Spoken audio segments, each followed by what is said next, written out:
Dans cet épisode, et après une longue trêve estivale, nous sommes ravis de vous retrouver pour un intérieur club pas tout à fait comme les autres. Il est question aujourd'hui de vous faire part d'un retour d'expérience sur notre tout premier Ironman full distance. J'ai eu le plaisir de pouvoir échanger avec Geoffroy et Mélène, qui se sont engagés sur celui de Nice en septembre dernier. Mais nous accueillons également Sébastien Noël, triathlète amateur, fidèle auditeur du podcast et membre du club, afin qu'il nous partage lui aussi sa toute première expérience Ironman 140.3 en août dernier à Vichy. Si vous souhaitez vous aussi vous lancer sur une telle distance, nous espérons que cet épisode vous aidera, avec quelques petites heures d'entraînement en plus bien entendu, à arriver au bout de cette incroyable aventure en un seul morceau, ou presque. Bonne écoute.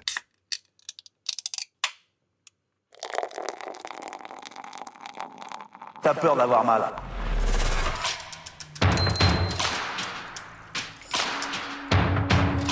C'est une trompette.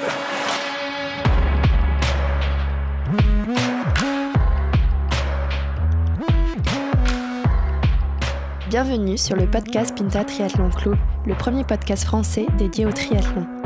Dans chaque épisode du PPTC, vous retrouverez des interviews, des conseils et des actualités sur l'univers du triathlon. Bonne écoute!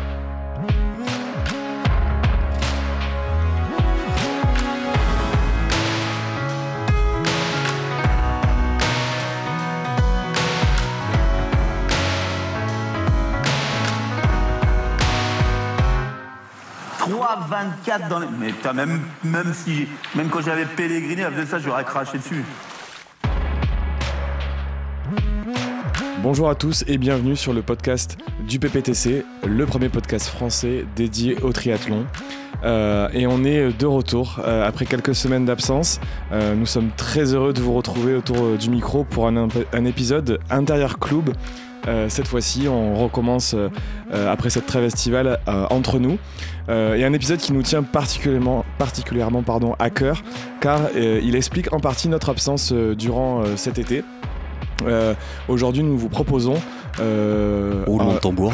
Roulement de tambour, effectivement, de vous partager notre retour d'expérience sur notre premier Ironman. Alors pas pour moi malheureusement. Bah si, quand même. Mais pourquoi Thibaut ? Explique-nous.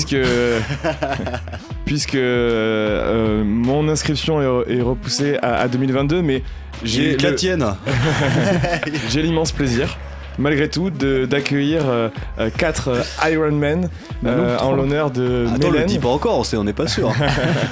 Spoiler, alerte spoiler, en l'honneur de Mélène, Geoffroy et un petit nouveau, Sébastien, avec qui nous avons eu l'occasion d'échanger de nombreuses fois, qu'on connaît et avec qui on a pu rouler bien sûr, membre du club à part entière. Plusieurs fois, tout à fait, membre du club, qui a participé lui par contre à un autre Ironman qui n'est pas celui de Nice, mais celui de Vichy.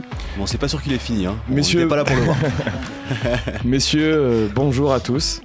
Bonjour à tous. Bonjour, ça fait longtemps. On est content de vous retrouver. Ouais, mais de se retrouver. Mais... Oui, bien de sûr. Se retrouver autour du micro. Et puis là, on peut boire de la bière, on a le droit là. Ah, c'est bon. Ça y est, c'est à nouveau c'est autorisé. Si vous aviez arrêté avant, bien sûr. Pas certain pour tous.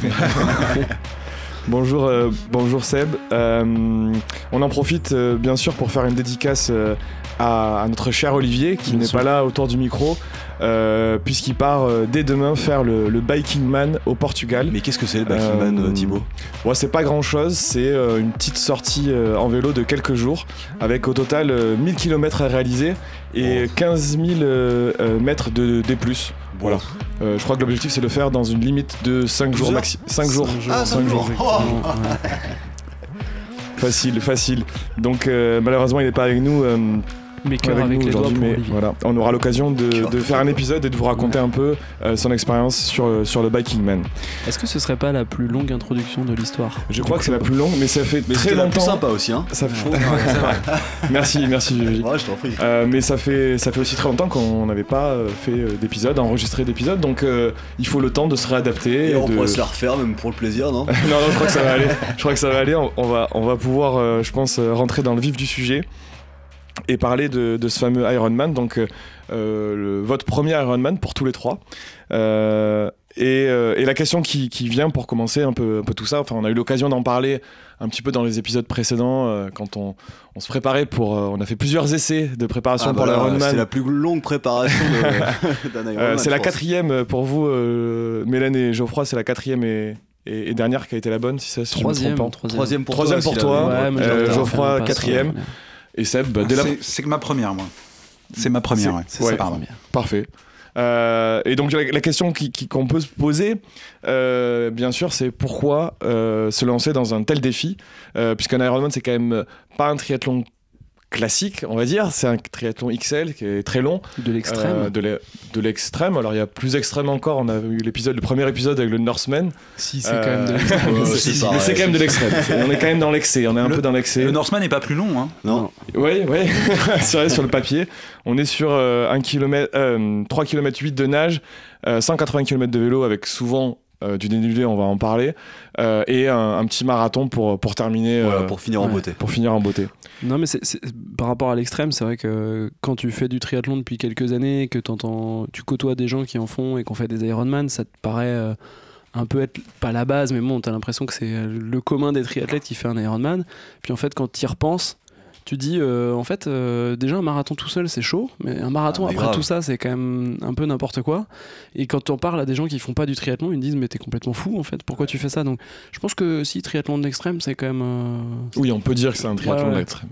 Mais après on l'a toujours vu un peu comme le Graal du triathlon, hein. Moi je me rappelle qu'on a commencé, ça fait combien de temps qu'on a commencé? 4-5 ans maintenant le triathlon, on se disait mais c'est quoi, c'est fou qu'ils font des Ironman quoi, jamais on fera ça, jamais, crois-moi, jamais. C'est ça. Et puis chaque année t'augmentes la distance et puis voilà. Et toi Seb, pourquoi un Ironman? Pourquoi un Ironman? T'as commencé le triathlon déjà il y a combien de temps? Sur le tard. Sur le tard, parce que je suis un petit peu plus vieux que vous. Présente-toi un petit peu, parce que les auditeurs ne te connaissent pas. Qui suis-je? D'abord, je suis un fidèle et un fervent, on va dire, fan du podcast. Donc, je suis super heureux. Je suis super heureux d'être là et de découvrir un peu l'envers du décor. Je suis un peu plus vieux. Moi, j'ai 45 ans et j'ai commencé le triathlon il y a 3 ans. Par hasard en fait, après m'être blessé en faisant du crossfit et parce que c'est plus facile et c'est moins dangereux, et tout de suite je me suis dit ok, si je fais ce sport là il faut que je me mette un défi tout de suite un peu dingue pour me motiver, et je me suis dit écoute, je vais monter, le but c'est un Ironman pour mes 45 piges. Et t'avais déjà cet objectif? J'avais déjà cet objectif là, quand j'ai commencé je me suis dit je le fais pour faire ça. Et de toute façon malheureusement avec la période j'ai pas fait beaucoup de courses parce que l'Ironman c'est ton premier triathlon. 4e triathlon. Pas loin. Ouais. Donc voilà, c'était le but. L'objectif, c'était ça. Et pourquoi si gros? Pourquoi si gros, parce qu'en fait j'ai pas trouvé plus long en fait sur le papier. Oh attends, on va te trouver des courses. Mais il y en a d'autres, j'ai découvert, il y en a d'autres encore plus dingues, mais je les ai découverts après en fait m'être inscrit. Donc j'ai vu qu'il y avait l'Enduroman aussi qui était un peu dingue. Donc bon, on va attendre un peu. Mais non, parce que c'est un vrai symbole, c'est comme ce que disaient les garçons en fait, c'est le triathlon extrême, c'est la course vraiment qui va prouver que tu es un Ironman, c'est vraiment un symbole, et t'as ce titre-là qui est quand même un peu dingue et qui fait briller les yeux, et donc ouais, c'était ça, c'est vraiment la réalisation pour moi du triathlète, elle était là. Est-ce que tu peux nous expliquer pourquoi t'as encore la médaille autour du cou? Parce que je dors, je ne l'ai pas quittée depuis un mois. Non, il a fallu que je la pose pour aller bosser malheureusement, mais non, c'est une super fierté. Et le Graal, c'est la distance Ironman. C'est une marque, mais il y a d'autres triathlons effectivement qui ont ce type de distance-là. Et oui, c'est vrai que c'est un peu le Graal. Ça fait rêver, quoi. C'est sûr. Et puis c'est surtout, en fait, j'ai envie de dire, c'est l'aboutissement aussi de mois et de mois d'entraînement. Et puis j'ai envie de dire, si on pousse le débat un peu philosophique, on vit quand même dans une société où il faut avoir tout de suite. Et je trouve que c'est une démarche où justement tu peux pas dès demain te dire ok, je m'inscris à un Ironman et je le fais sans préparation. T'es quand même obligé d'avoir une préparation. Mais justement, c'est une bonne question. Tu disais tout à l'heure, c'est pas forcément accessible à tout le monde, mais qu'est-ce qu'il faut faire pour faire un Ironman? On a déjà interviewé Yvan Bavard qui avait fait, je crois que son premier triathlon, c'était l'Ambraman, qui est sur les distances Iron, on va dire XL. Qu'est-ce qu'il faut faire pour se lancer dans un Ironman? Est-ce qu'il faut avoir accumulé plusieurs années de triathlon? Toi, Seb, tu dis que c'était ton 4e au final? C'était mon 4e. Ouais. Je les ai fait dans l'ordre en fait. J'ai découvert le triathlon sur le S avec Paris. J'en ai fait un normal, un olympique après et un L en préparation. Et le fameux XL, donc c'est mon 4e triathlon, donc c'est l'entraînement en fait, surtout je pense. Après, je suis pas le plus expérimenté, mais oui, c'est énormément de temps dédié pour le faire et surtout, alors essayer de le finir. On va pas dire si on a terminé, on a dit, mais essayer de le finir et le finir assez bien pour vraiment apprécier la course, je pense. C'est surtout ça. Après, je pense que tout le monde peut le faire parce qu'on voit bien, hein, même il n'y a pas un physique particulier. En effet, le triathlète pro, il a un physique bien particulier, très fin, etc. Mais on le voit sur la course. Il y a des gens qui sont plus corpulents, il y a des gens qui sont beaucoup plus âgés aussi. Ouais, c'est incroyable. Très âgés même. Ils y arrivent. Quoi. Je pense que c'est une question d'entraînement et d'engagement et de sérieux aussi et de rigueur pendant la préparation, quoi. Ouais, c'est quand même beaucoup d'entraînement et effectivement c'est pas un truc que tu peux faire du jour au lendemain. Et à part quelques cas, effectivement Yvan il a un physique, je sais pas, il a des prédispositions, faudrait étudier, mais globalement c'est au moins une année voire 2 de prépa en ayant déjà un bagage physique pour le faire, sinon tu vas un peu au casse-pipe, tu vas aux blessures. C'est pas comme quand on disait sur comment aborder son premier triathlon, voilà, si tu as une condition physique, tu t'entraînes un peu, allez, 2 mois, un M, tu le finis, tu le boucles et tu dis ok, j'ai fait mon premier triathlon. Là, on est quand même sur quelque chose qui est un peu différent. Ouais. Et puis, c'est vrai que nous, on est quand même allé par étapes, un peu plus que Seb, où on a quand même un peu poncé le M, puis ensuite on est passé sur le L. On voyait déjà le L comme quasiment impossible à finir à l'époque. Finalement, on en a refait quelques-uns et tu vois bien que tu accumules de l'expérience et aussi d'année en année, tu t'améliores et tu prends aussi un peu de coffre. Et finalement, passer sur du L maintenant, ça nous paraît pas facile mais pas loin. L'Ironman c'est quand même pas ça, je dirais pas ça aujourd'hui non plus. Non, voilà. Mais je trouve que c'est un peu ce qu'on a ressenti. Enfin, moi j'ai eu l'occasion de m'y préparer plusieurs fois. 3 fois l'Ironman sans le faire. Et c'est vrai que avec le temps, à l'entraînement, on a cumulé des heures d'entraînement qui représentaient des heures au début de la prépa d'un L. Et quelques années auparavant, on se disait waouh, c'est énorme comme heure d'entraînement par semaine. Et puis au final, maintenant, ça passe crème, quoi. On s'en rend même plus compte. Mais c'est vrai que oui, quand on se préparait tous les deux aussi sur la toute première tentative, quand j'y repense, je me dis waouh, franchement, si on l'avait fait à ce moment-là, je pense que ça aurait été peut-être compliqué. Ouais, c'est ça. On l'aurait pas vécu de la même manière, je pense. C'est là que tu vois que le corps c'est quand même une belle machine. C'est que, enfin, moi sur la prépa, j'ai pas eu l'impression d'avoir plus de courbatures ou plus de douleurs que sur une prépa d'un L, parce qu'on avait déjà fait des L avant et qu'on avait habitué le corps à faire des volumes d'entraînement, mais c'était fatigant, c'était dur, c'était machin, mais pas forcément plus dur que les premières prépas L où t'avais pas la caisse et la première sortie de vélo 80 bornes, j'avais mal aux jambes alors que j'étais dans mon canapé. Et là, on faisait des sorties de 150, j'avais mal aux jambes, mais moins limite, quoi. Alors qu'elles étaient potentiellement... Ouais, les premières sorties où on faisait quand même 120 plus enchaînement course à pied, ça moi pique. Je me suis dit, bon, ça va pas le faire en fait. Mais bon. Ah, peut-être une approche un peu différente. Moi, j'ai l'impression que, en fait, quand tu regardes les distances au départ, tu dis, je me suis quand même engagé dans un truc un peu dingue. Surtout quand t'en parles aux gens autour de toi, ils disent, mais en fait, tu te rends pas compte, mais pourquoi tu fais ça?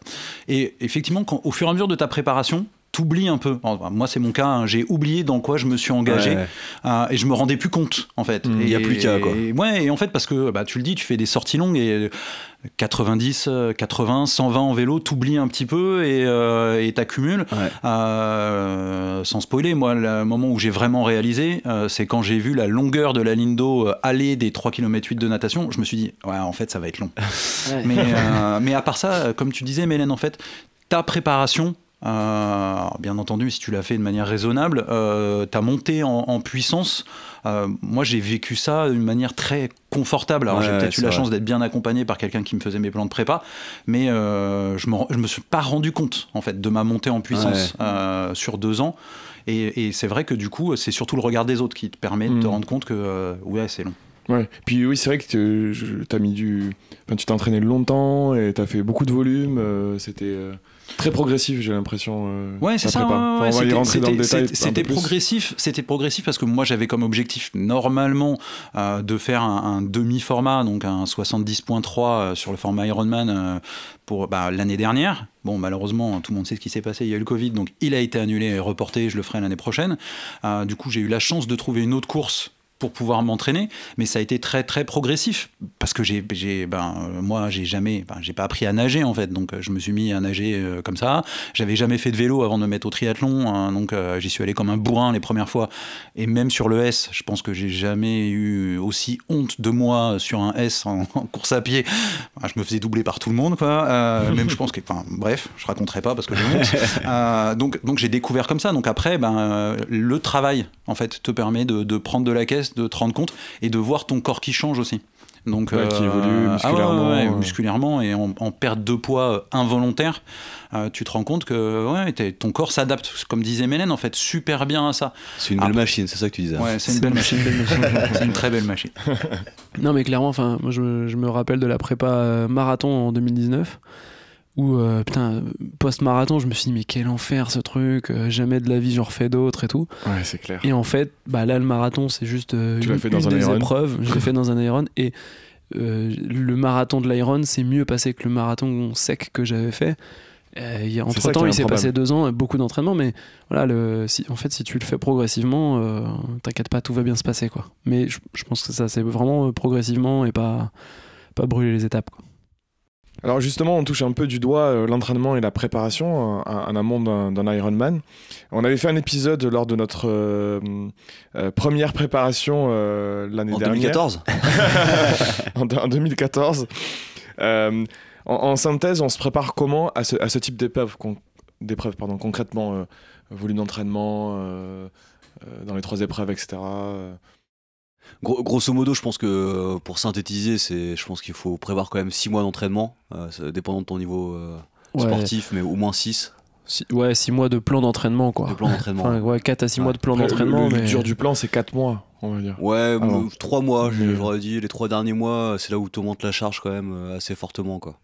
Mais les 3 mois avant, je pense, sont quand même super importants. Si tu pars directement avec des grosses charges, je pense que tu as des risques de te blesser, ce qui est quand même flippant, et puis commencer à te décaler dans ta prépa. Donc, moi, je suis parti sur 6 mois par obligation. Parce que j'étais tombé en vélo, je m'étais pété l'épaule, donc j'ai pas le choix.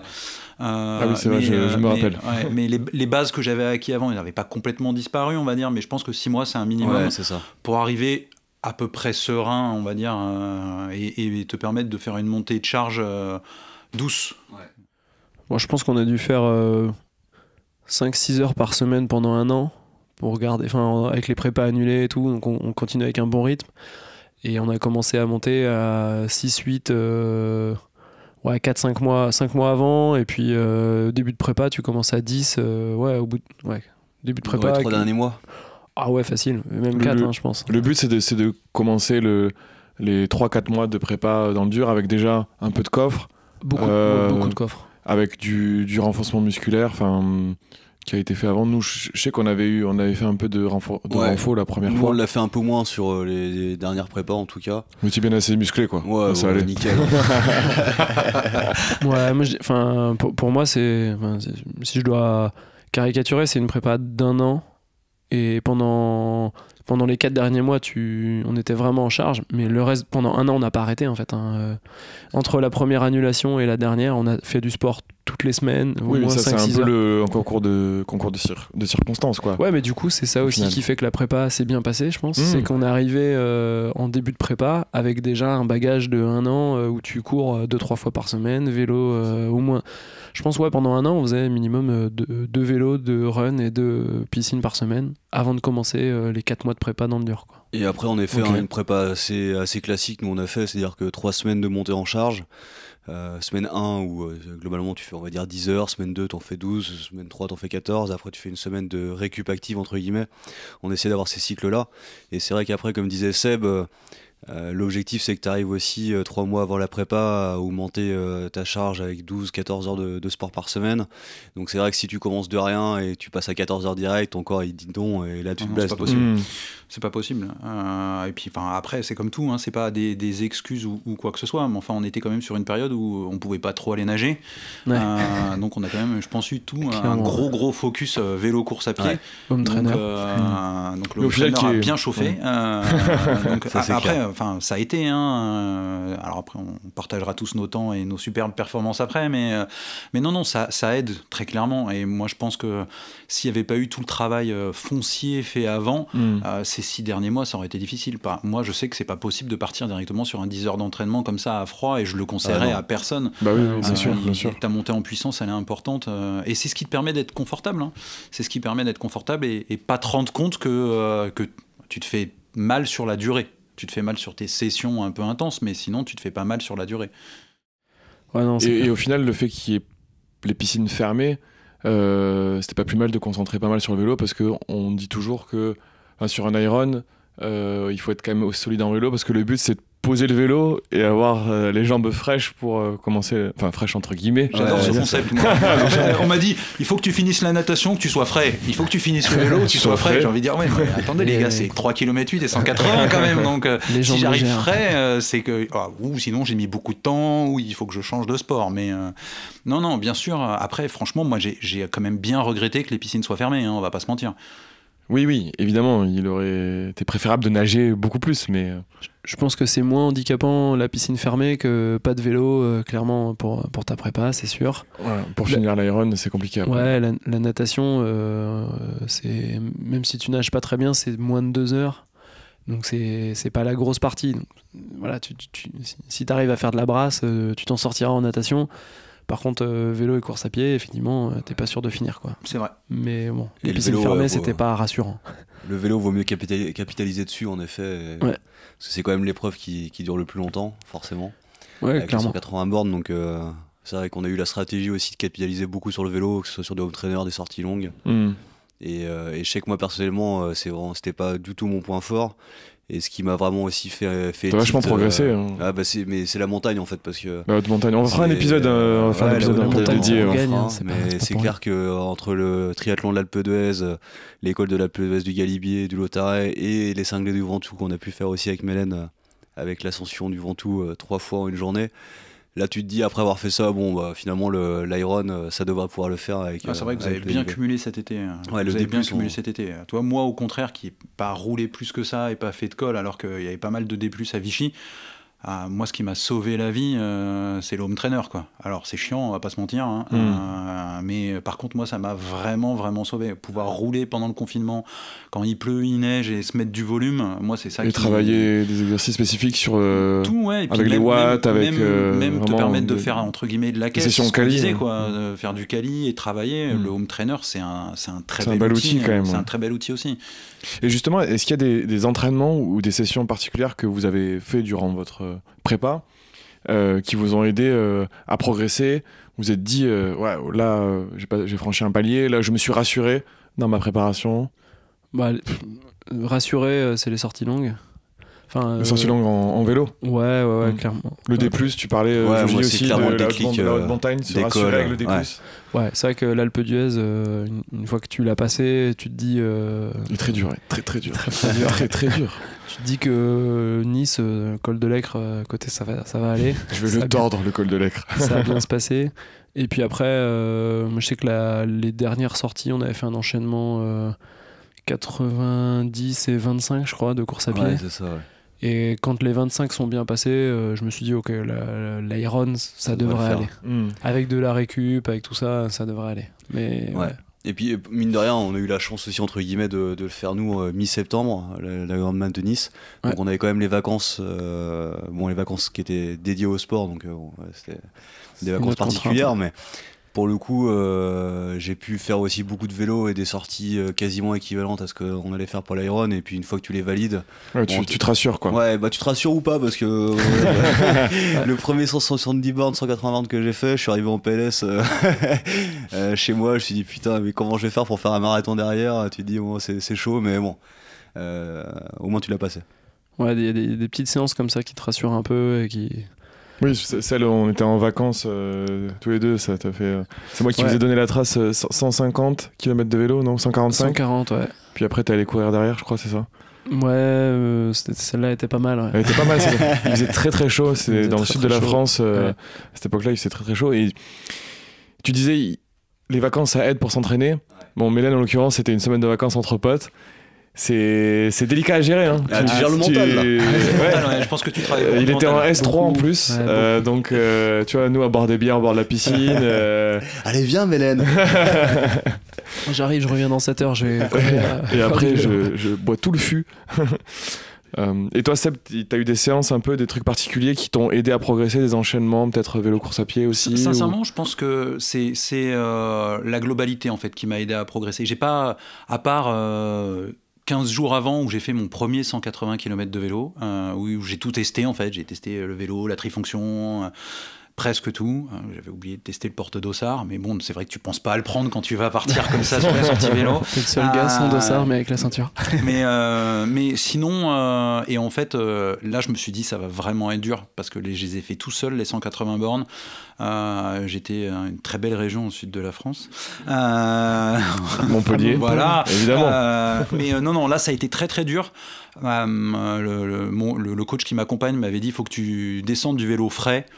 Mais non, j'étais pas frais, très sincèrement. Clair, mais en fait, bizarre, ça. voilà, je me suis dit, ça va le faire. On verra quel temps je ferai. Je me rappelle, c'était 180 km et 1007 de D+. Donc je me suis dit, c'est une bonne prépa. Ouais. Donc voilà. Et en fait, ce qui m'a rassuré, c'est que moi qui courais pas, plus ça allait dans ma préparation, plus je prenais du plaisir à courir en fait. Donc plus je rajoutais du volume, plus ça allait, plus je me sentais confortable. Alors forcément, tu fais un entraînement pour finir par un marathon, donc tu cours pas vite, mais je l'encaissais bien. Je l'encaissais bien, et c'est ça qui m'a en fait donné confiance. Mais d'un autre côté, je trouve que c'est ça aussi le côté frustrant d'une prépa Ironman, contrairement à d'autres formats.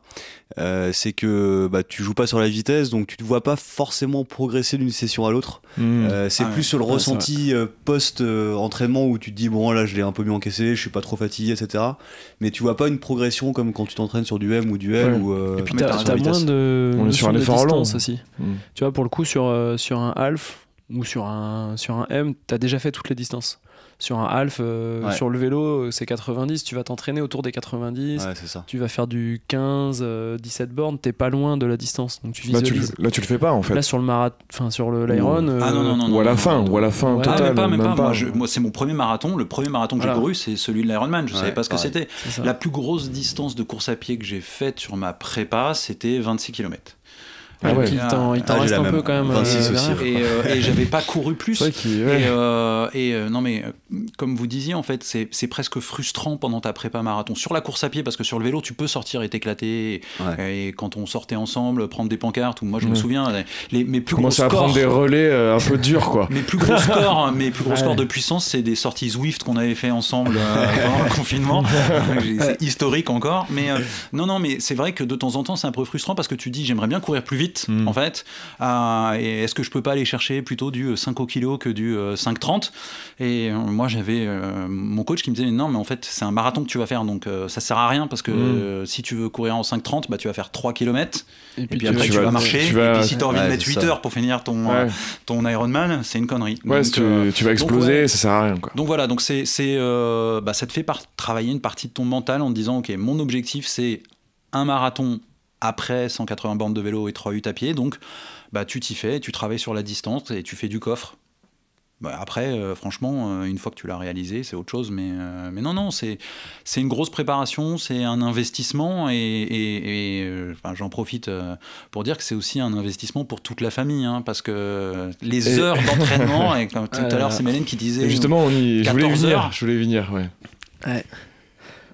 Voilà, tu touches du doigt à quelque chose, c'est que évidemment vous n'êtes pas triathlète professionnel comme beaucoup de nos auditeurs également. Et pourtant on n'est pas passé loin, mais les croisés. Oui, mais on y croit encore. Quand j'étais en centre de formation. Mais oui, et donc du coup forcément il y a des vies professionnelles, des vies personnelles à gérer. Donc comment vous avez concilié tout ça, toutes ces heures d'entraînement avec une copine, une femme à la maison, des enfants, pour toi Seb? Eh oui, 2. Et pour toi Mélène aussi également. Pardon, j'ai oublié Mélène. Pourtant tu l'as accompagnée à la plage cet été en vacances, elle t'a tenu la main et tout, elle t'a appelé tonton. comment tu fais de mon côté, tu te lèves très tôt. En fait, c'est pas compliqué. Si tu veux allier ta vie de famille, le matin, là. Ta vie de famille, ton boulot, tu te lèves très tôt et tu vas t'entraîner avant que tes enfants te lèvent. Donc, ça emmerde un peu ta femme parce que tu te couches très tôt, du coup, on va pas se mentir. Parce que quand tu te lèves à 5h du mat tous les jours pour aller courir ou faire ton heure d'home trainer, prendre ta douche, tu t'occupes des enfants et puis après, tu vas enchaîner ta journée de boulot. Mais sincèrement, c'est difficile. Pour toi, non, au fur et à mesure, parce que tu te cales dessus. Tu t'habitues. Tu prends le rythme. Ça devient, c'était peut-être déjà un peu avant, un peu une drogue. Donc en fait, tu libères tout, tu fais ton sport le matin avant d'aller au boulot, t'es bien pour aller bosser. Donc voilà, après, c'est pas facile parce que ce que vous disiez tout à l'heure en blaguant, mais plus tu t'approches, moins tu bois d'alcool, plus tu fais attention à ce que tu manges, plus tu te couches tôt. Plus t'es stressé, plus t'es chiant. Donc en fait, c'est aussi ton entourage qui t'aide et qui te supporte là-dedans.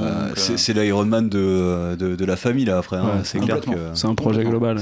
C'est un projet que tu fais à plusieurs, ce genre de truc. Oui, il faut embarquer. Si t'es pas accompagné, tu n'y arrives pas. De toute façon, si ta femme ou ta copine. Le jour de la course, mais aussi pendant tout l'entraînement. Alors après, moi j'ai lu sur beaucoup de photos prises que tu retrouves sur Instagram, beaucoup de pancartes de personnes qui mettaient si t'es encore en couple après ton Ironman, c'est que tu t'es pas assez entraîné. Je valide pas cet argument. Pas cet argument parce qu'effectivement. Ou t'avais une super copine qui est hyper sympa. Et où ta femme est très compréhensible et copain et partage, parce que quand tu t'entraînes 12 à 14 heures par semaine, mine de rien, sachant que tes sorties longues, quand t'as un boulot, tu les fais le week-end. Donc non, t'engages toute ta famille et toute ta famille s'engage avec toi. Donc ça fait une raison de plus pour bien l'éclater, l'Ironman. Et, pour le réussir. T'as pas le droit de. Non, t'as pas le droit. Sinon, on te dit, mais tu m'as saoulé. Tout ça pour ça. Exactement, tout ça. Tu le finis pas. C'est clair. Je pensais à Sophie là, quand elle racontait. Sur le Norseman avec le premier épisode. Il avait un petit coup de mou et que ça devenait compliqué, qu'elle l'a engueulé. T'es sérieux? T'as fait tout ça pour rien? Tu vas finir en gros. Tu vas être dans les 160 premiers, tu vas avoir le t-shirt noir du Norseman. C'est ça, tu cherches des petites astuces pour essayer d'optimiser ton temps au maximum. Le home trainer, c'est de l'orga quoi. Tu te lèves plus tôt le matin. Moi je sais que télétravail et confinement, ça a aidé beaucoup pour s'organiser. Parce que le midi en fait tu peux t'entraîner matin, midi, un peu le soir, machin. Pour ceux qui ont la chance de télétravailler. Parce que... Exactement. Par contre le week-end, il n'y a pas le choix et ta sortie de vélo, c'est 5-6 heures et forcément ta vie sociale, familiale, elle en prend un coup. Donc c'est un projet et c'est un projet long terme, c'est clair. Mais clairement, après, la répartition d'entraînement, c'est quand même 30-40% la semaine et le reste le week-end, quoi. Donc, tu sais que le week-end, tu vas pas sortir ou très peu sortir et tu vas te lever tôt le samedi et le dimanche pour faire les sorties longues. Et puis voilà, quoi. Mais c'est vrai que une fois que t'as pris les rythmes, ça se passe bien. Mais au début, faut le vouloir. Ouais. Et puis t'y penses tout le temps aussi. Ça, c'est... Ah ouais. Ça c'est un truc qui est quand même. Il y a une charge mentale. Tu l'as en toile de fond tout le temps. C'est un truc de malade. Ouais. Après, je sais pas comment c'était toi, Seb, sur la partie coaching, mais moi, à chaque entraînement, je me disais ce midi je vais courir, ce midi je vais nager, ce midi je vais faire du home trainer et tout. Ce midi, je vais faire quoi comme séance? Qu'est-ce que je vais faire de la force, je vais faire ça, machin. T'as tout le temps ça au coin de ta tête. Tu t'entraînes tout le temps, donc tu es tout le temps en train de penser à ton entraînement, à ce que tu vas bouffer. Mais d'ailleurs, par rapport à ça, toi, Seb, t'étais plutôt accompagné, donc tous tes entraînements étaient bien cadrés, tu suivais ça de près? Écoute, j'ai trouvé un coach top qui m'a accompagné, qui a été patient parce que pendant 6 mois, j'ai arrêté parce que je m'étais pété, j'avais pas le droit de faire de sport, donc voilà, et qui m'a repris en main après, très clairement. Donc oui, moi tous les lundis, qui était mon jour de repos, lundi soir, je recevais mon plan pour la semaine, chargé dans ma plateforme, et forcément j'étais comme un ouf, tous les lundis soirs j'attendais qu'un seul truc, c'est avoir mon planning d'entraînement pour la semaine. Donc, qu'est-ce que je vais faire? Ah l'enfoiré, c'est quoi le truc, etc. À quelle sauce je vais te manger? Et donc c'est un peu drogué ça, mais carrément, bien sûr. Non mais et puis t'as envie de savoir ce que tu vas avoir comme programme, parce que ça fait partie de ta progression en fait. Et du coup, moi je suis un peu un dingue de la data aussi, je pense que j'ai dû tester tous les produits qui existent au monde, les lunettes connectées, le truc pour souffler plus fort, bon bref. bref. Le moteur dans le cadre, t'as pas testé encore ? Ça marche bien. Le moteur dans le cadre. Non, pas encore. Je laisse ça à Olivier dans sa mais c'est pour toi. Mais non. Mais donc voilà. Donc après, c'est vrai que par contre, ça, c'est un confort. C'est-à-dire que j'ai 100% confiance dans mon coach qui m'a accompagné. Sincèrement, et ça l'a fait sourire de temps en temps parce que forcément, je postais des trucs sur Instagram. J'ai réussi à passer des séances d'entraînement sans avoir le sentiment de forcer vraiment en fait. Donc j'étais en confiance totale, à part cette petite frustration de te dire ah là je pense que j'aurais pu aller faire plus fort et aller plus vite, etc. Et je lui disais, il me disait mais c'est pas le but. Oui, mais c'est... Oui. Donc voilà, donc non, ça c'est un gros confort. C'est un gros confort. C'est vrai que moi j'avais pas à me dire qu'est-ce que je vais faire. J'avais mon plan d'entraînement, je regardais. De temps en temps j'étais un peu déçu parce que ah merde c'est ma semaine souple alors que je me sentais bien, etc. Mais sinon non. Oui, mais il faut un peu se reposer, recharger, ça par contre, sincèrement avec du recul. Heureusement qu'il y a cette semaine qui permet de souffler et qui permet à ton corps de récupérer mentalement un peu. Et physiquement. Mais voilà, je pense que par rapport à ceux qui font leur prépa eux-mêmes, c'est un gros confort. Moi, franchement... Vous étiez un peu plus sur le plan d'entraînement dans la semaine où c'était cadré, mais après sur la séance, vraiment dans le détail de la séance, vous étiez moins scientifique. Ouais. Bah, il n'y avait pas trop de variété. Ouais, bah, il y avait le... À bloc, tout le temps, quoi. Bah, en fait, il y avait Olivier Marceau, du coup, qui vous avait fait un plan, qui était la structure, mais entre le plan d'Olivier Marceau, qui est un plan de champion du monde, et ce que toi, tu as comme temps, tu peux pas tout faire. Il y a pas mal d'enchaînements dans la semaine, des 3 heures ou 4 heures de vélo, plus course à pied en milieu de semaine, plus la même chose le week-end. Bah, faire 3 heures de vélo un mercredi, si tu travailles, c'est pas facile, donc t'étais un peu obligé de composer, de chercher des séances et tout. Donc, c'est vrai que dans le plan d'Olivier, en plus, toutes les sorties vélo, elles sont en moyenne à 35 km/h. Donc... c'est ça. Sortie souple. 90 bornes de heure. Ouais, ça nous a bien aidé. C'est son plan à lui. C'est ça. Mais ce qui est bien, c'est qu'on avait au moins le volume horaire. On avait plus ou moins la répartition aussi entre course à pied, vélo et natation. Mais après, on n'avait pas de détails. Par exemple, je sais pas, la course à pied, tu fais 10 minutes d'échauffement, ensuite tu as 20 minutes en SV2, etc. On n'avait pas tout ce détail-là. Donc nous, on faisait un peu au feeling et puis voilà. Ah, je pense que ça dépend des personnalités. Hein. Moi, sincèrement, j'étais super heureux. Hein. Je regardais mes séances à l'avance, mais c'est sûr que quand tu synchronises ta plateforme d'entraînement avec celle de ta montre, et que tu pars et que tu dis balance l'entraînement, bon, c'est quand même mieux d'avoir regardé avant, parce que sinon tu peux prendre cher, mais c'est super pour moi c'était super agréable. Et puis on va pas se mentir, entre le boulot, la famille et les heures d'entraînement, moi j'aurais pas pu préparer moi-même mes entraînements, même si j'avais eu les compétences, ce qui n'est pas le cas. J'aurais pas pu avoir le temps de préparer ça. C'était pas possible. Donc c'était un confort aussi. Oui, c'est un véritable confort. Après, je pense que c'est une vraie relation de confiance aussi. Moi, je me sentais super en confiance avec la personne qui me le faisait. Je voyais des progrès, donc j'étais content. Donc en fait, c'est une relation vraiment gagnant-gagnant. Donc non. Si t'as pas le choix et que tu peux pas le faire et que tu trouves pas la bonne personne, tu peux essayer de le faire toi-même. Si tu as les compétences pour le faire ou le temps pour le faire, tant mieux. Après, moi, c'était un choix. Enfin, il fallait que j'explique à ma femme, bon alors en fait, chérie, le week-end, maintenant que je suis revenu de ma sortie longue de vélo et que j'ai été courir le lendemain, j'ai passé 3 heures sur faire mon plan d'entraînement pour la semaine. Non, ça aurait été compliqué. Sachant que je me suis tapé un petit kiff en devenant végétarien sur toute la prépa. En même temps. Bah oui, parce que je voulais tester ça en plus. Si tu veux, donc il fallait préparer à manger aussi. Donc non, il y a un moment où c'était plus raisonnable. Oui, ok. Bon, et ben là on arrive au début de la course. Enfin, je veux dire, la course approche. Comment vous vous sentiez à 2 semaines de la course, à la fin de la prépa? On peut rentrer quand même dans le récit de course quand même. C'est ça qui est intéressant aussi. Comment vous l'avez vécu, quoi? Envie d'en découdre. Je pense à 1 semaine ou 2. Toi, chaud, quoi. Chaud, c'est bon, ça suffit, j'en ai marre. Stressé, machin, mais tu sens que tu as fait la prépa, qu'on a fait les séances de déblocage, un peu les séances clés, tu te dis ok, ça devrait aller, je pense. J'ai quand même peur, mais j'ai envie. J'ai peur, mais j'y vais. Mais j'ai envie. J'y vais, mais j'ai peur. Ouais. Et puis tu vois la semaine d'affûtage avec plein de trucs à faire et tu dis j'en ai marre, j'ai pas envie de faire des séances, machin. Je vais rien faire ou presque, et j'ai envie d'en découdre. Mais moi, ce sentiment-là, c'était vraiment le dernier cycle, donc le fameux cycle 3 semaines, 1 semaine. Parce qu'avant de rentrer dans ce dernier cycle où justement là tu rentres vraiment en termes d'entraînement sur un truc un peu solide, moi je me disais mais non, il me faudra encore au moins 2 cycles comme ça parce que j'ai jamais arrivé. Et au final t'arrives au bout de ce cycle qui est quand même assez lourd et tu dis mais non en fait c'est bon quoi, maintenant faut y aller et puis fais chier quoi. En plus c'était ta quatrième. Tant pis.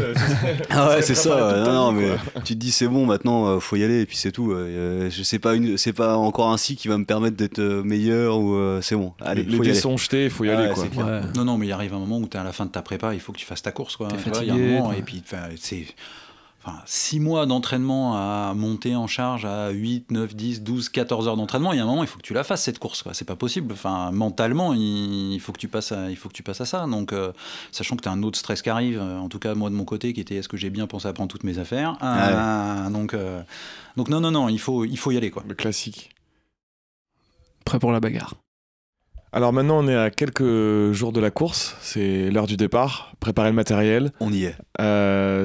Seb, tu disais, ma grosse peur, c'était d'oublier quelque chose. Ah, c'est clair. Donc là, comment vous faites? On est méthodique, on prépare chaque élément, un à un, on fait l'inventaire 15 fois. Qu'est-ce qui se passe avant de partir? Il y a plusieurs écoles, hein, je pense. Mais prenez pas l'école de Malade. Exactement.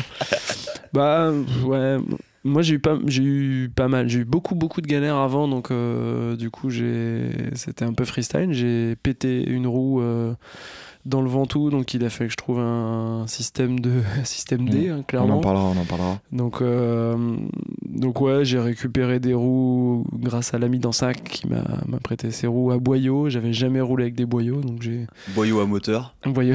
J'ai dû tester de gonfler un boyau, ça marchait pas. Donc enfin bref, ça a été un peu compliqué. Et sinon après, je pense qu'avec l'habitude des triathlons, la prépa du matos, ça va. Ce que tu dis pas, c'est que surtout t'as bu des verres avec des collègues la veille du départ à Nice et que t'es arrivé à 22h chez toi pour préparer la valise où on partait à 7h du mat le lendemain. C'est C'est vrai ça? Et ça, je le savais pas. Mais j'étais avec toi. La vérité éclate au grand jour. Sauf que j'ai bu que des Perrier. Et j'étais sérieux, mais pour le coup, non, ce qui avait été un peu plus chiant, c'était plus de tester ou penser à du matos auquel tu penses pas habituellement. La sacoche pour trimballer ta bouffe parce que t'en as beaucoup plus que sur un autre tri. Tu te poses des questions de est-ce que je prends une trifonction ou est-ce que je prends est-ce que je me change à chaque fois, un bas séparé, est-ce que je me change à chaque fois. Moi j'avais cette question, est-ce que je fais la natation en slip de bain, ce qui est un peu la classe, et ensuite mais que en slip, tenue vélo, et ensuite la partie course à pied. Donc il y avait pas mal de questions à se poser de ce côté-là. Mes préparations sinon assez classiques, hein. Enfin pour le coup je pense que vaut mieux arriver quelques jours avant sur place parce que souvent ce qu'on fait nous en général c'est arriver la veille. Là, vaut mieux arriver quand même 1 ou 2 jours avant histoire de vaut mieux d'être après moins stressé. Tu fais ce que tu peux. Après, c'est ça. T'as pas toujours le choix. Ouais, t'as pas le choix. Enfin, moi, je me suis pris un peu au dernier moment, c'était un peu l'arrache parce qu'en plus de ça, pour ajouter un peu de fun, en plus de l'incertitude du Covid sur la réservation et le dernier moment, le barrage de Vichy, donc qui permet d'avoir de l'eau dans l'Allier, dans une espèce de lac artificiel, avait pété 3 mois avant. Un mois avant, on savait pas s'ils allaient finir de le réparer pour pouvoir remplir d'eau. Et sincèrement, à ce moment-là, moi, je me disais, je vais pas aller faire un duathlon, donc j'ai un peu attendu le dernier moment. Donc la réservation de loc a été faite à l'arrache. Donc moi par contre moi j'ai fait une liste avec après avoir lu 4 fois le guide athlète, à savoir dans quel sac tu mets quoi, comprendre le principe parce que c'est vrai que c'est un peu spécifique à Ironman quand même. Et je me suis fait la liste et j'ai checké 4 fois la liste. J'ai compté le nombre de barres que j'emmenais, le nombre de gels que j'emmenais avec tout le temps 1 ou 2 en plus. Et non, moi c'était une grosse prépa et tu te rends compte que en fait partir, si ce n'est que faire un Ironman, t'amènes un sacré tonnage de matériel. Ça c'est sûr. Mais j'aime bien moi aussi quand on part sur des triathlons. La pression commence à monter quand tu fais le sac déjà. Tu sens la pression qui monte. T'es sur une projection, t'es sur la bonne pression en fait. Oui, c'est la pression ça. Positive exactement. À ce moment-là. Donc, tu touches enfin à ton objectif de 6 mois de prépa. Et donc, c'est vraiment bien. C'est vraiment bien. C'est du bon truc. Et puis justement, tu touchais du doigt la nutrition. le nombre de barres, de gel que tu penses à amener pour l'épreuve. Comment on appréhende justement la nutrition, et après on en vient au récit de course en tant que tel, mais comment on appréhende la nutrition durant l'épreuve en fait? Et ça, c'était vraiment la question qui m'a le plus taraudé avant la course. Pour le coup, taraudé. Bien. Il fallait qu'il place combien de points, ça déjà? C'était combien? Bah, c'était 30 points plus 30 points. l'excuse. Ouais. 3 bouts, ça te fait 36.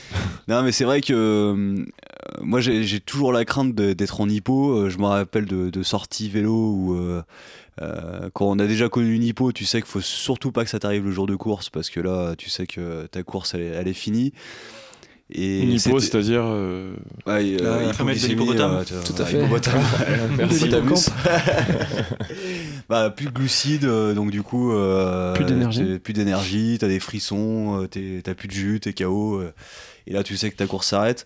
Et on dit souvent que c'est aussi la quatrième discipline sur l'Ironman, c'est la nutrition, et il faut surtout pas se rater, et c'est la première cause d'abandon aussi sur Ironman, c'est les problèmes de nutrition. Alors soit t'as mangé pas assez, soit trop, soit t'as des problèmes gastriques X ou Y. Donc moi c'est vraiment la partie que je redoutais le plus et qui me faisait le plus peur, en me disant c'est peut-être à cause de ça que je vais pas réussir. Et c'est pour ça que j'ai posé la question au club, au sens large, pour savoir combien de barres fallait prendre justement sur le vélo. Est-ce qu'il n'y a pas aussi un peu de barres salées pour mixer aussi avec le sucré, parce que tu perds du sel aussi avec la transpi. Et puis surtout le dégoût en fait du sucre. Manger que du sucre pendant plus de 8 heures. Sans spoiler, mais beaucoup plus. Il y a un moment où ton estomac il en a ras-le-bol. Manger que sucré, c'est pas possible. Ça. Donc le seul moment où, en tout cas de mon côté, où tu sais que tu peux manger solide, c'est sur le vélo, parce que conceptuellement tu dis que tu vas pas manger des barres en courant. Moi perso j'y arrive pas, après je sais pas vous. Non, j'y arrive pas non plus. Kinder Bueno sur le marathon. Donc voilà, après ça fait partie. C'est ça, hein, c'est une discipline, donc tu testes aussi, tu testes des barres, tu regardes si ça passe, si tu les digères bien, et tu vois comment t'avances. Donc, on a bien pas fait ça. Non, mais justement, c'est la grosse erreur qu'on a fait avec Mélène, c'est de pas tester pourtant c'est écrit les barres, et on le savait en plus, hein, mais on le dit dans le podcast et tout, on dit à tout le monde, on a testé, mais nous on le fait pas. On avait testé des trucs, mais c'est vrai qu'on n'a pas vraiment testé un plan de nutrition, on n'a pas bien. Non, on a fait une commande dans la minutes 3 jours avant l'Ironman. On va tester ces barres là. Ça a l'air pas mal. On avait fait une sortie vélo. J'aime bien le logo. C'est ça. On avait testé une fois les barres et les gels. Exactement. Enfin, certains gels et certaines barres qu'on a pris pour l'Iron. Bon, donc élément important, compliqué. Et du coup, oui, parce que tu t'entraînes pas, on le disait, tu t'entraînes pas plus de 8 heures en fait, donc c'est compliqué. Et quand tu pars, la plupart du temps, moi quand je vous rejoignais faire des sorties vélo, je prenais un bon petit déj. Donc sur une sortie de 5 heures, tu vas pas t'emmener 5-6 barres pour voir si tu les digères bien, parce qu'il y a un moment, sinon quand tu rentres chez toi, la plupart du temps c'est l'heure de bouffer en plus, donc comme on le disait, ta famille a préparé à manger, donc si t'arrives et tu dis moi en plus je bouffe pas avec vous alors qu'il est dimanche midi, j'ai bouffé mes barres, voilà, ça va pas le faire. donc non, donc c'est, non, j'ai mangé, moi ça va, merci. C'est pas simple, mais non, t'essayes, après tu fais ce que tu peux, quoi. Et après, on lisait des articles qui disaient que justement, il fallait du coup manger 1 gramme par kilo de glucides par heure. Donc, si tu fais 70 kilos, tu manges 70 grammes de glucides par heure. Et pour donner un ordre d'idée, je crois que les Cliff, c'est 50 ou 60 grammes de glucides. Ah non, même pas. Ouais, même pas. Que ça. Moi, du coup, j'ai un peu épluché les étiquettes et c'était 42, je crois, la Cliff. Ah, donc c'est faible. Et pourtant, faut se l'envoyer déjà. Ouais, la Cliff, elle est costaud. Les Cliff, elles sont. Donc c'est bien manger quasiment 2 Cliff par heure. Donc, les gels, c'est 15-20 grammes. C'est un peu plus de 20 grammes, c'est ça. En gros, dans le plan de nutrition, ça faisait une barre plus un gel par heure minimum. Tu fais que bouffer, tu roules pas, quoi. La moyenne à 40, c'est mort, quoi. Ouais, non, c'est ça. Donc c'est beaucoup. Finalement, vous avez pas. Du coup, vous êtes parti concrètement avec quoi? Avec combien de barres, de gel? Mélène et Joji, je sais que vous avez eu des sandwichs aussi. Un peu aussi. Ça, c'est la surprise du chef. Carrément, quoi. Des Big Mac. Non, on en avait pas mal parlé. En fait, moi, j'avais lu un bouquin où il disait que les pains au lait avec du fromage type emmental ou autre chose, et du jambon, c'était bien parce que le pain au lait c'est sucré, donc c'est facile à digérer. Le fromage, ça t'apportait un peu de matière grasse, et le jambon, un peu de sel, des protéines, du sel, donc c'était pas mal. Moi, comme je bouffe pas de viande, on avait testé la version saumon, et en fait moi le pain au lait et tout, ça passait bien après la sortie vélo parce qu'il était frais et tout, ça c'était cool. Et en fait pendant la course il est resté 5-6 heures au chaud, et le saumon il m'a écœuré dès la première bouchée, donc je me suis forcé à bouffer un des pains au lait, mais ça a été plus une épreuve qu'autre chose, quoi. Ouais, et par contre moi je surconseille ces petits sandwichs là qui se mettent très bien dans la poche. J'en avais pris 4 sur le vélo, et pour le coup moi ça m'a...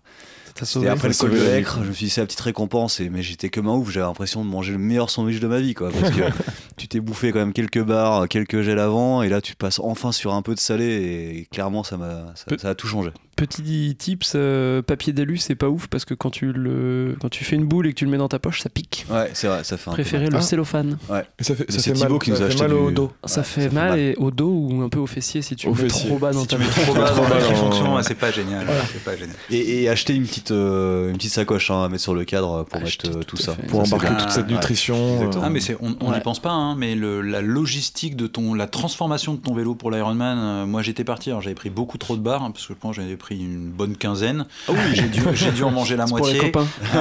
Mais bon, on sait jamais si quelqu'un manque. Et bah ça, altruiste. Tu le prends pas.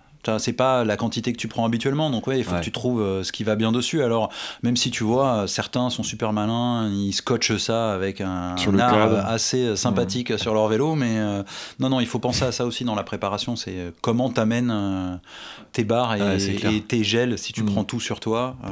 Toi, Seb, pas de sandwich, juste non, barre, moi, comme j'ai dit, on m'a conseillé le sandwich aussi. Je pense que c'est une très bonne chose, et en plus le pain au lait, c'est vrai que ça se mange bien. Mais comme j'ai dit, moi j'étais parti sur un régime végétarien, et franchement se faire un sandwich au pain c'était pas top, donc j'ai préféré pas faire de sandwich. Je suis resté sur des barres qui sont des barres plutôt salées, donc qui passent plutôt pas mal, et je me suis pas senti en manque. Après moi les conditions météo ont fait que j'étais concentré sur autre chose pendant le vélo, donc j'ai pas eu alors après si ça se trouve j'aurais fait un bien meilleur temps si j'avais mangé plus, hein, mais moi ma consigne que m'avait donné mon coach, c'est tu croques une fois tous les quarts d'heure, quoi. Donc voilà, et c'est vrai que ça m'a servi, et que j'avais pris ce truc là. Après du coup moi mes barres elles me faisaient 45 minutes, 1 heure, pourtant c'est pas des cliffs, mais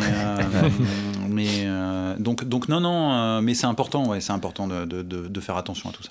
Moi c'était plus pour pas être écœuré en fait, le côté sandwich aussi. Ouais, c'est ça. Je sais que sur des sorties un peu longues, quand t'es un peu dans le dur, moi je me souviens qu'il y a des barres, je pouvais plus les bouffer, quoi, et tu les mets dans la bouche et tu croques, et en fait t'as envie mais tu la recraches parce que ton corps arrive plus, et je m'étais dit peut-être que le sandwich ça va changer un peu des trucs sucrés et tout.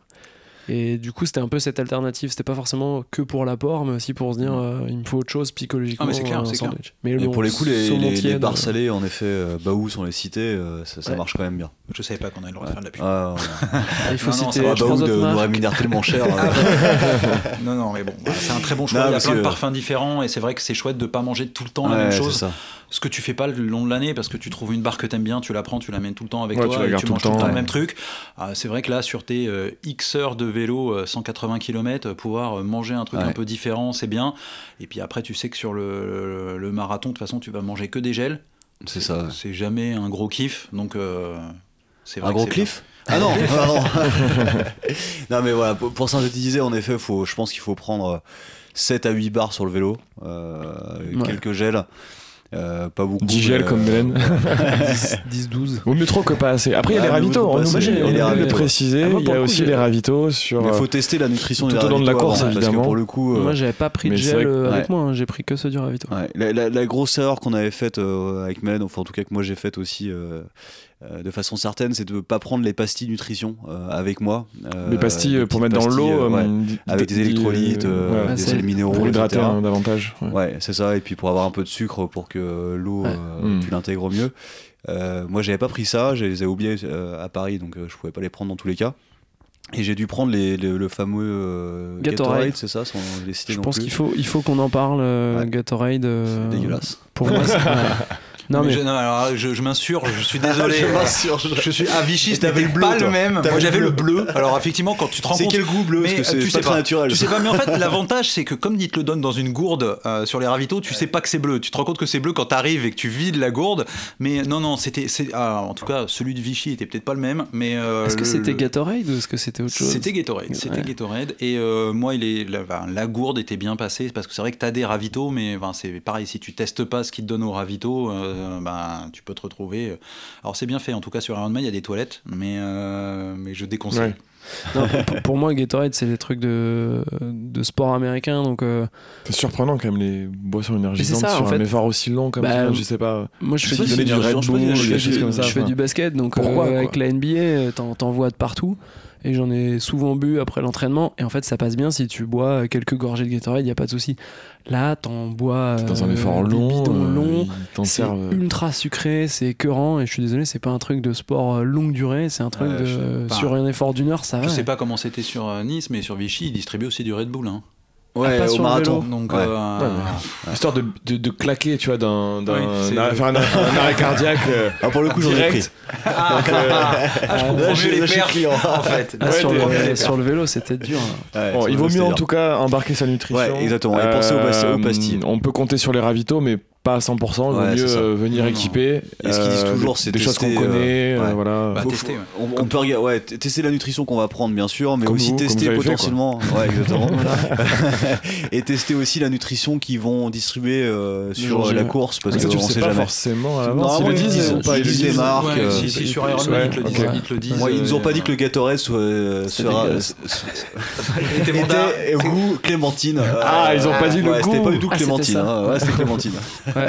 Et c'était dans des bouteilles et c'est pas vraiment adapté non plus à un porte-bidon, faut le savoir ça. La nutrition, faut faire très attention. Ouais, une vraie, ouais. Ok, et donc très bien. Là maintenant on arrive au moment du départ un peu quand même, parce que le départ. On a mis du temps à arriver jusque là. Comment se passe la nuit avant? Qu'est-ce qui se passe dans votre tête?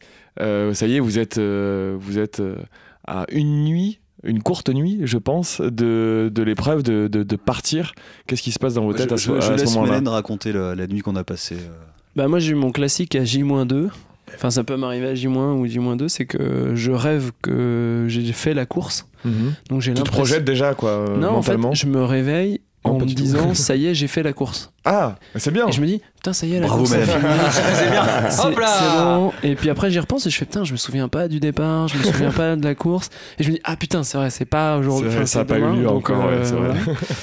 Et là ça a été un peu compliqué parce que du coup moi j'étais avec ma femme et ma fille. Et ma fille malheureusement était malade, donc elle a passé un peu sa journée à vomir, donc il a fallu aller aux urgences, donc ma femme l'accompagner. Aux urgences en pleine nuit, ouais. Ouais, donc ça a été accompagné par ma copine, quoi. Et accompagné effectivement par. Parce qu'ils n'étaient pas tout seuls dans l'appartement, c'est ça qu'il faut savoir, c'est que. On était 4.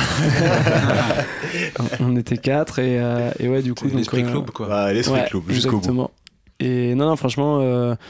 La pire nuit qu'on puisse imaginer, parce que tu t'attends de savoir ce qui va se passer. Alors on savait que c'était pas très grave, mais bon, tu dors pas parce que t'attends des nouvelles.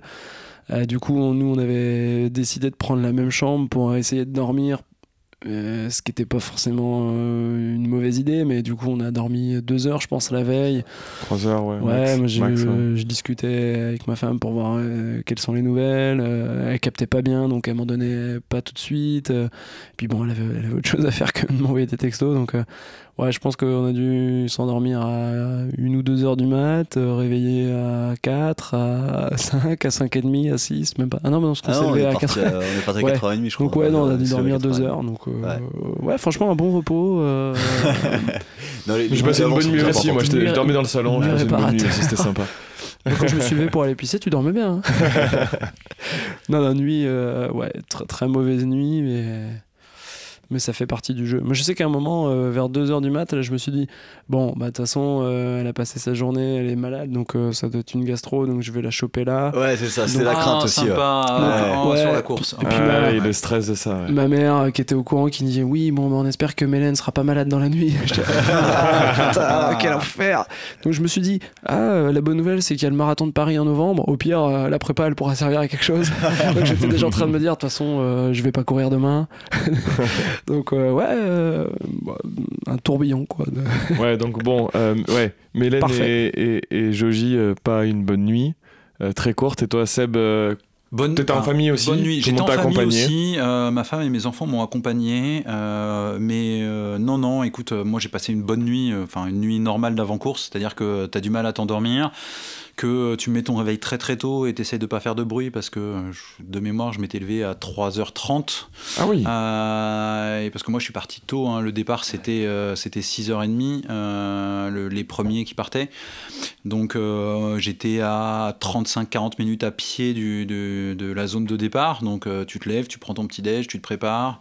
Ah, tu t'es levé tard finalement presque. Ouais, je me suis levé assez tard. Écoute, mais bonne nuit. Bonne nuit par rapport à ce qui aurait pu se passer. Je pense que j'étais serein de la prépa. J'étais là, ma famille était là et ça, franchement, ça fait vraiment du bien, ça rassure. Ouais, c'est important.